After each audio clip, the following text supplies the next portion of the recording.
Salut à toutes et à tous. Dans cette vidéo, nous allons voir les raccourcis avec Google Drive. Alors cette fonctionnalité permet d'avoir un ou plusieurs pointeurs placés à différents endroits dans notre Drive pour accéder à un fichier ou un dossier par exemple. Cela nous permet d'avoir accès à un fichier qui pourrait être une procédure par exemple dans le projet A et également dans le projet B et C.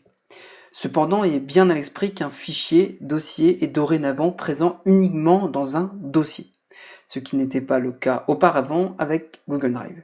En effet, il était possible pour un fichier dossier d'avoir plusieurs emplacements, ce qui était également plus risqué en termes de perte de données à cause de la multiplication des emplacements d'un élément. Bref, suite à cette introduction, voyons tout de suite comment fonctionnent les raccourcis. Donc pour illustrer cette fonctionnalité, je souhaiterais par exemple que mon fichier ici Google Docs soit également directement disponible dans le dossier A.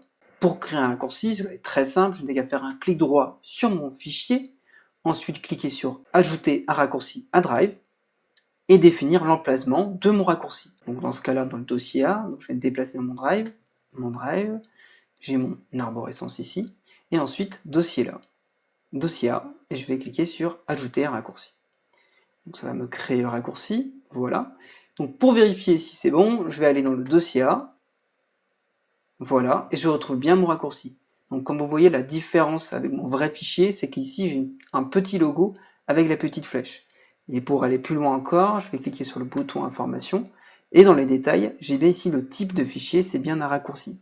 Ce qui signifie également que si je supprime cet élément, ça va simplement supprimer le raccourci et non pas le fichier en tant que tel.